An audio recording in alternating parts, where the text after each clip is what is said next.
आप जानते हो law of attraction, law of attraction यानी आकर्षण की विधि। क्या विधि? आप भी तो रोज आकर्षण के लिए सोचते रहते हो, धन आकर्षित हो जाएं, बढ़िया घर आकर्षित हो जाएं, बढ़िया गाड़ी आकर्षित हो जाएं, बढ़िया रिश्ते आकर्षित हो जाएं। आप सोचते हो कि नहीं? आज वो विधि समझा रहा हूं कि चीजें कैसे आकर्षित होती है। शंकर जी का जीवन ही हमारे लिए उपदेश है। शंकर जी की कथा तो हम सुनते हैं भाई, हम 2-3 कथा 2 दिन में सुना दी है, अब आगे भी कथा सुनाएंगे। लेकिन आपको एक बात बताऊं कि शंकर जी का जीवन देखो आप, उसमें से आपको एक शिक्षा मिलती है। आपने शंकर जी का इतिहास तो समझा ही होगा। शंकर जी की सती से विवाह हुआ, फिर वो अग्निकुंड में कूद गई, फिर पार्वती के रूप में जन्म ली, वहां जाके उन्होंने शादी किया। ये सब आप जानते हो कि नहीं? इसमें से जो आप नहीं जानते हो वो बात मैं बताना चाहता हूँ आपको। देखो, जब भी आप कोई चीज के बारे में सोचते हो, आपका विचार मन के अंदर एक घर्षण से उत्पन्न होता है। घर्षण यानी दो चीजों का रगड़ना, घिसना, समझ रहे हो? दो चीज घिसते हैं अंदर अणु में, वहां विचार होता है। जब अंदर से ये रगड़ होता है तो विचार के अनुसार एक तरंग निकलता है। अगर विचार शुभ है तो तरंग शुभ निकलता है, विचार अशुभ है तो तरंग अशुभ निकलता है।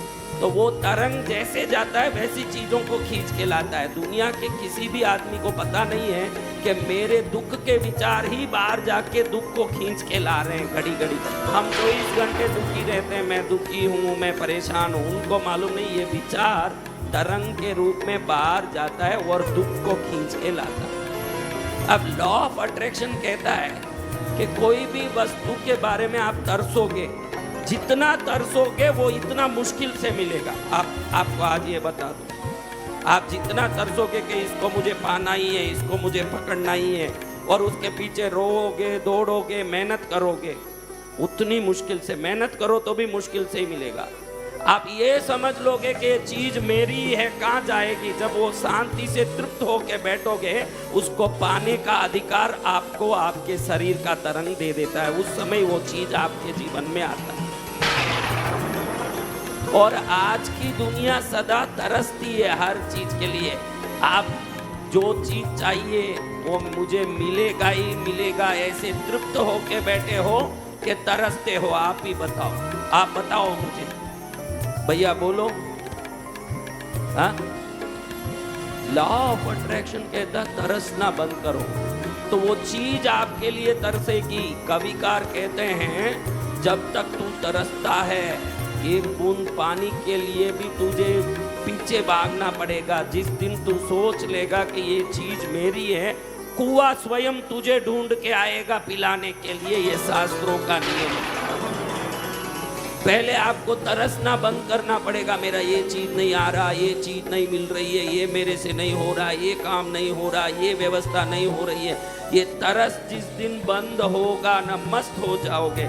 जो आपका है वो कोई छीन सकता है? और जिस चीज को आपका है आपने सोच लिया, वो पराया हो सकता है?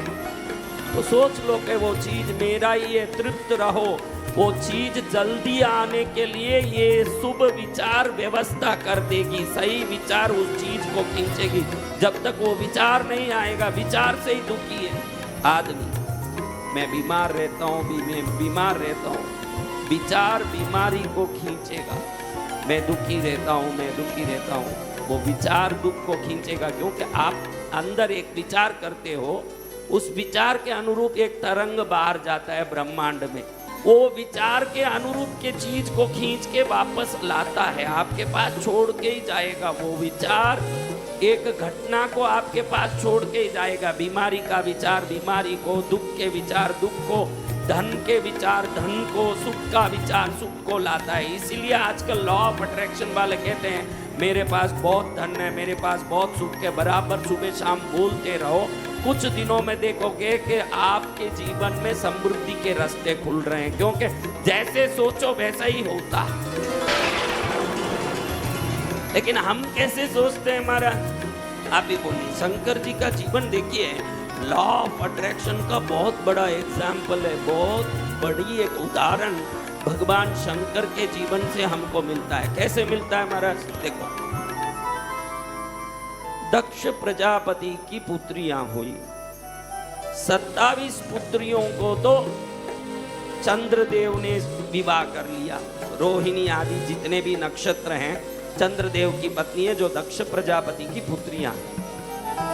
एक पुत्री हुई सती, उसका मन शंकर जी में लगा। एक बार एक यज्ञ हुआ, यज्ञ में सभी देवता बैठे थे, दक्ष प्रजापति को प्रणाम किया, लेकिन शंकर जी ने दक्ष प्रजापति को प्रणाम नहीं किया। दक्ष प्रजापति को लगा कि मेरा बड़ा अपमान किया इन्होंने, बड़ा गुस्सा आया, लेकिन समय पा करके उसी दक्ष प्रजापति की पुत्री सती ने शंकर जी से विवाह कर लिया। अब दक्ष प्रजापति एक यज्ञ की व्यवस्था किए, सोचे कि जिसने मुझे पहले अपमान किया उसे क्यों बुलाऊं, उन्होंने बुलाया नहीं। सती माता को मालूम पड़ा कि एक यज्ञ हो रहा मेरे पिता के घर में और उस यज्ञ में बुलाया नहीं जा रहा है, तो उन्होंने कहा कि मैं जाके मेरे पिता को पूछूंगी कि सर्वोत्तम सर्वेश्वर सर्वोपरि प्रथम पूज्य भगवान शंकर को क्यों नहीं बुलाया। शंकर जी कहते हैं कि उधर जाने से अनर्थ होगा, मत जा। लेकिन विधि का विधान था, सती माता वहां गई और वहां बड़ा अपमान होने से अग्नि में कूद गई। अब जो चिताग्नि में भस्म हुई देवी, उसके शव को लेके भगवान कई घूमते रहे, बड़े विलाप करते दुखी होते। उनको ये वियोग से दुखी होते देख विष्णु ने चक्र से उन सती माता के कंधे पर पड़े अंगों के टुकड़े किए। वो 51 टुकड़े जहां जहां गिरे वो 51 शक्तिपीठ इस पृथ्वी तल पर हुए। लेकिन मैं दूसरी बात आपको कहना चाह रहा हूं महाराज, कि ऐसे तड़पने वाले शंकर जी को अब ये सती पार्वती के रूप में जन्म ले ली है, ये मालूम नहीं पड़ेगा। त्रिलोकेश्वर को क्या मालूम नहीं पड़ता है कि पार्वती कौन है? अब बताओ कि जितने वियोग से दुखी हुए हैं शंकर जी, उस हिसाब से जैसे ही पार्वती जन्म ली और बड़ी हुई, तड़पते तड़पते खुद दौड़ के शादी कर ले मुझसे, मैं तेरे लिए बहुत तड़प रहा हूं, जाना चाहिए कि नहीं? हिसाब से क्या करना, क्योंकि को इतना वियोग का तड़प हुआ, कई हजार वर्षों तक कंधे पर उनके शव को लेके घूम रहे थे। इतने तड़पने वालों को जब मालूम पड़ गया कि भगवती अगले जन्म में जन्म ले चुकी है, जैसे ही कन्या हुई उसके पीछे पड़ना चाहिए था कि नहीं, तू ही मेरी सती है, तू ही मेरी अभी पार्वती बनी है, मेरे से विवाह कर, उधर जाके खड़ा होना चाहिए था कि नहीं? इस दुनिया में लॉ ऑफ अट्रैक्शन, आकर्षण की विधि को सबसे पहले किसी ने इस ब्रह्मांड में समझाया तो वो शंकर जी ने समझाया है कि आपकी वस्तु है तो वो स्वयं आने के लिए तरसेगी, आप मत तरसो। आप तरसोगे तो मुश्किल पड़ेगा, जब आप तरसोगे तो वो चीज दूर होती जाएगी। अब शंकर जी तो बिल्कुल योग में बैठ गए। देवता विचार करे कि शंकर जी तपस्या करेंगे तो एक बदमासुर आदि का, सूर पद्मादि का वध कौन करेगा?